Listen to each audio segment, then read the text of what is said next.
विधायक है जयराम महतो। अभी उनका एक वीडियो तेजी से वायरल हो रहा है गाली गलौज वाला, जो थाना वाला ही कोई रिकॉर्ड किया होगा और आधा अधूरा वो बात है, ऐसा जयराम महतो का मानना है।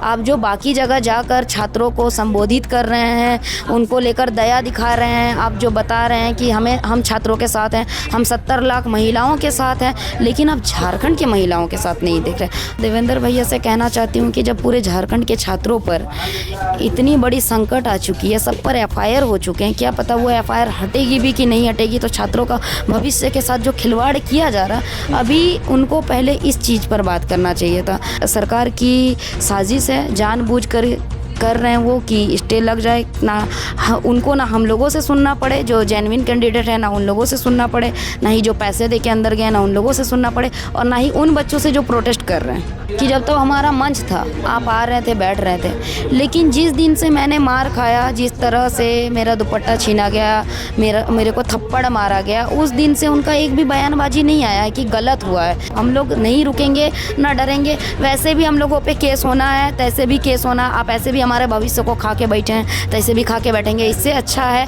कि हम लोग अपना लड़ाई तब तक लड़ेंगे जब तक जीतेंगे नहीं। पार्टी जो है जेएमएम के कार्यकर्ता जेपीएससी रिफॉर्म मंच पर इल्जाम लगाती है कि मेरे साथ छेड़खानी किया गया, वो एक दिन में केस हो जाता है, और मेरे साथ छेड़खानी हुआ जिसका बाकायदा मेरे पास वीडियो एविडेंस है जो मैंने थाने में पेश भी किया, उसके बाद मेरा एफआईआर अभी तक दर्ज नहीं हुआ है। हजारों छात्रों पर एफआईआर हुआ है। तो हम लोग सरकार से बोलना चाहते हैं कि हम लोग डरेंगे नहीं, आप कितना भी डराने का कोशिश कीजिए, क्योंकि हम छात्र हैं, हम आतंकवादी नहीं हैं। आप अभी बात करेंगे प्रतिमा कुमार से, जेएसएससी जेपीएससी रिफॉर्म मंच, जो कि एक कोर टीम की हिस्सा है। ये तब सुर्खियों में आई जब रांची में 21 अगस्त को पुतला दहन हुआ था और इनके हाथों से पुतला लेकर भाग गए लोग और इनके साथ बदसुल्की भी हुई। ये इंसाफ के लिए लगातार संघर्ष कर रही है। इसके पहले ये लोग जेएसएससी सीजीएल और जेपीएससी में जो गड़बड़ियाँ हुई हैं उन सीबीआई जांच की मांग करी है, और साथ ही साथ सरकार कहीं ना कहीं दबाव में है। ऐसे में जब 26 दिनों का जो आंदोलन चला और उसके बाद जब मामला कोर्ट में आया और अब ये सड़कों पर आंदोलन कर रहे हैं, पुतला फूंक रहे हैं, तो ये कितना इनके लिए चुनौतीपूर्ण है और सरकारी तंत्र का किस तरह से सामना कर रहे हैं, तमाम विषयों पर बात करेंगे। प्रतिमा जी, लोकल खबर में आपका बहुत बहुत स्वागत है। बताएंगे कि 26 दिन का जो संघर्ष था, पूरा रांची, पूरा झारखंड, पूरा देश देखा, और कहीं ना कहीं आप लोगों की तारीफ भी हुई, क्योंकि जो प्रोटेस्ट आप लोगों ने किया, जिस शांतिपूर्ण तरीके से किया, ना वो जंतर मंतर में दिखा, ना बिहार में दिखा, काफ़ी तारीफ हुई।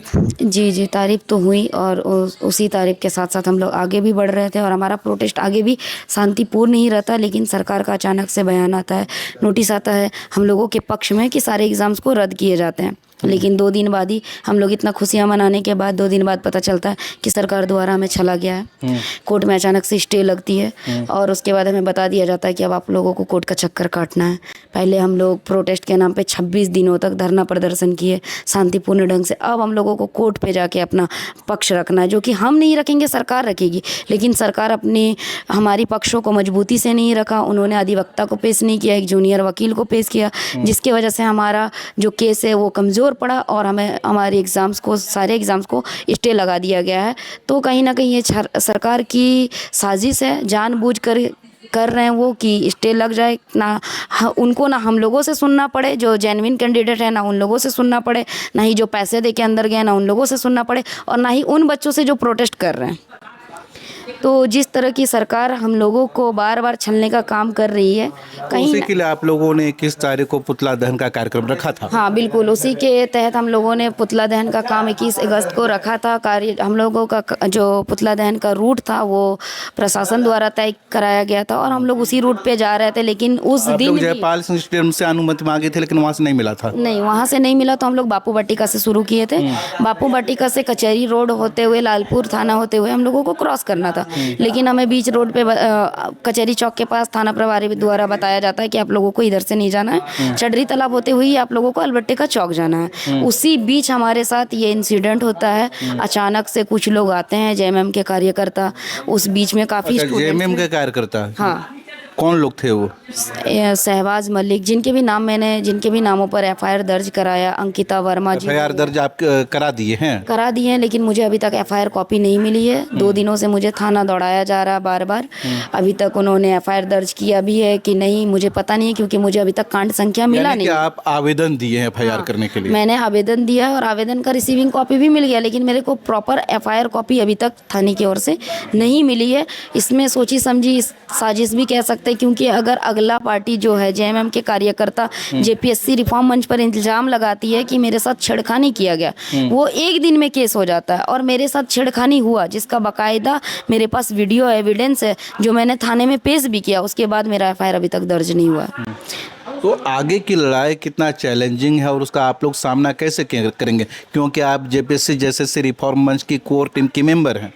आगे की चुनौती तो बहुत बड़ी ही होगी। जिस तरह से सरकार जानबूझ के डरा रही है सभी छात्रों को एफआईआर करके, हजारों छात्रों पर एफआईआर हुआ है, तो हम लोग सरकार से बोलना चाहते हैं कि हम लोग डरेंगे नहीं। आप कितना भी डराने का कोशिश कीजिए, क्योंकि हम छात्र हैं, हम आतंकवादी नहीं हैं। आप जिस तरह से एफआईआर कर रहे हैं, आप अपने कार्यकर्ता पे नहीं कर रहे हैं, जो खुलेआम हम लोगों को चुनौती दे रहा है कि किसी भी छात्र द्वारा अगर पुतला दहन होता है तो उसको घसीट घसीट के मारेंगे। ये एक जेएमएम का कार्यकर्ता अध्यक्ष द्वारा रामगढ़ में कथित बात है, जिसका वीडियो सब जगह पे वायरल हो रहा है। उसके बाद भी उन पर एफआईआर नहीं होके हम छात्रों पर एफआईआर हो रहा है कि हम लोग मॉब लिंचिंग कर रहे हैं, हम लोग छेड़खानी कर रहे हैं। तो इस प्रोटेस्ट को कहीं ना कहीं खराब करने के लिए ये सरकार की मंशा दिखती है, और इसमें प्रशासन का भी हाथ है जो सरकार के साथ मिली हुई है, क्योंकि प्रशासन 200 प्रशासन मेरे आगे थी, उसके बाद भी जो छीना झपटी कर रहा था प्रशासन उसको रोकने का काम नहीं की, उसको रोकने का काम हमारे छात्र कर रहे थे। अच्छा, जेपीएससी जैसे रिफॉर्म मंच आपका है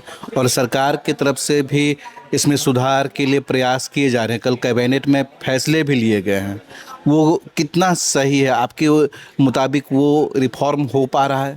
जिस तरह से सरकार द्वारा हमें छला गया एक बार, हम सरकार पे अभी विश्वास तब तक नहीं करेंगे जब तक हमें ऑफिशियल कोई नोटिस नहीं मिल जाती है। क्योंकि सरकार तो इतना ऐतिहासिक फैसला लिया सरकार ने कि पूरे भारतवर्ष के लोग देखे कि अचानक से 23 एग्ज़ाम रद्द हो जाते हैं, जबकि पूरे इंडिया में कभी इस तरह का घटना हुआ नहीं था, और वाहवाही लूट लेते हैं, दूसरे ही दिन में स्टे लगा दिया जाता है, और उसके बाद अभी कैबिनेट में बैठक हो रहा है, बातें चल रही है। तो हम लोग तब तक नहीं मानेंगे जब तक हमें ऑफिशियल आप नोटिस नहीं जारी कर देते, जब तक हमें सीबीआई जांच नहीं दे देते हैं, हम लोग सरकार पे अब दोबारा विश्वास नहीं करेंगे। आप लोगों का रिफॉर्म मंच है और एक न्याय मंच भी है जिसको देवेंद्र महतो चला रहे हैं, और वो एक यात्रा पर भी निकल गए हैं, नेमरा से शुरू किए हैं। आप लोग तो मतलब बस थाना पुलिस का चल रहा है, लेकिन वो तो एक यात्रा पर नहीं। दोनों लड़ाई एक मकसद के लिए है। कहाँ देखते हैं आप लोग का ठंडा गया है क्या? देखिए, दोनों का मकसद जो है, न्याय मंच का भी और जेपीएससी रिफॉर्म मंच का भी एक ही मुद्दा है, छात्रों को लेकर।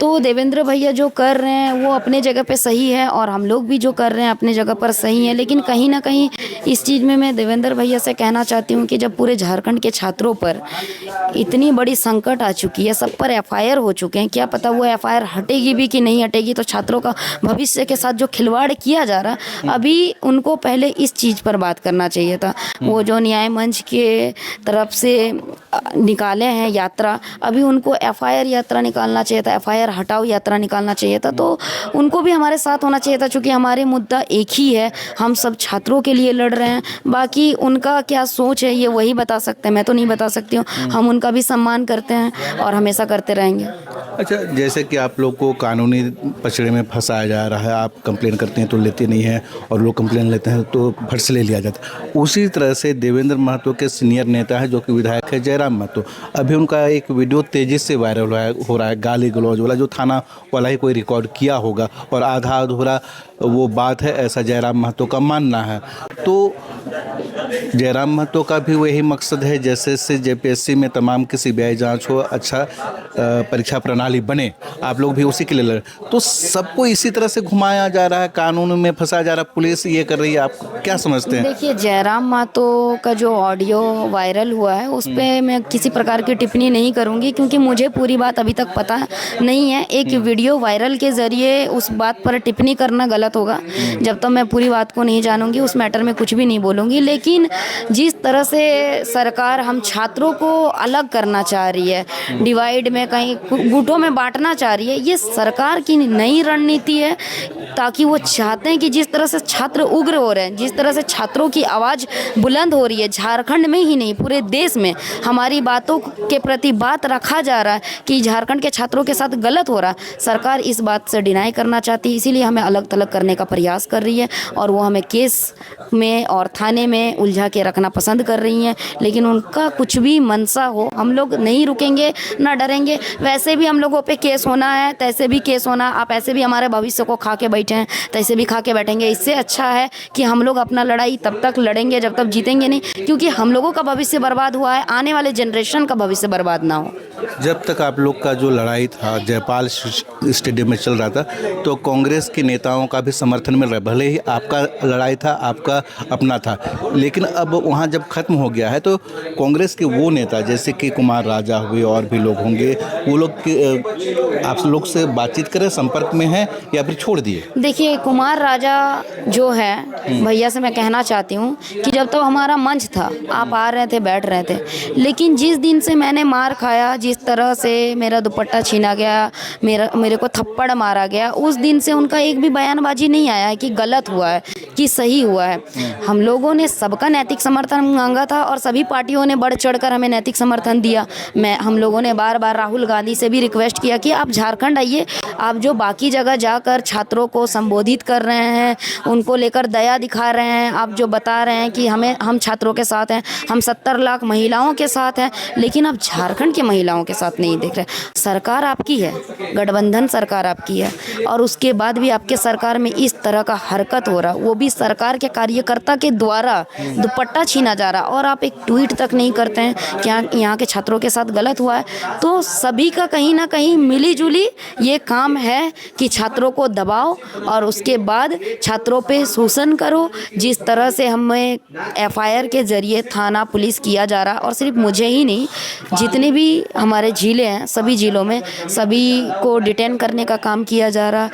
एक छात्र एक जगह पे अवेलेबल है जो रांची में है, उस पर 2-3 जगह से FIR किए जा रहे हैं। तो इसमें पूरी तरह से दिखता है कि सरकार छात्रों के पक्ष में नहीं है, छात्रों के खिलाफ है। चलिए, बहुत बहुत धन्यवाद। प्रतिमा से बात कर रहे थे, जिनका पुतला लेकर भागे थे कुछ लोग, और इन्होंने FIR दर्ज कराने के लिए आवेदन भी दिया है कोतवाली थाने में, लेकिन अभी तक FIR दर्ज हुआ है या नहीं हुआ है, इनको किसी तरह की जानकारी नहीं है। इस पूरे आंदोलन से जुड़ा हुआ हर अपडेट आप तक पहुंचाएंगे। जुड़े रहिए लोकल खबर के साथ।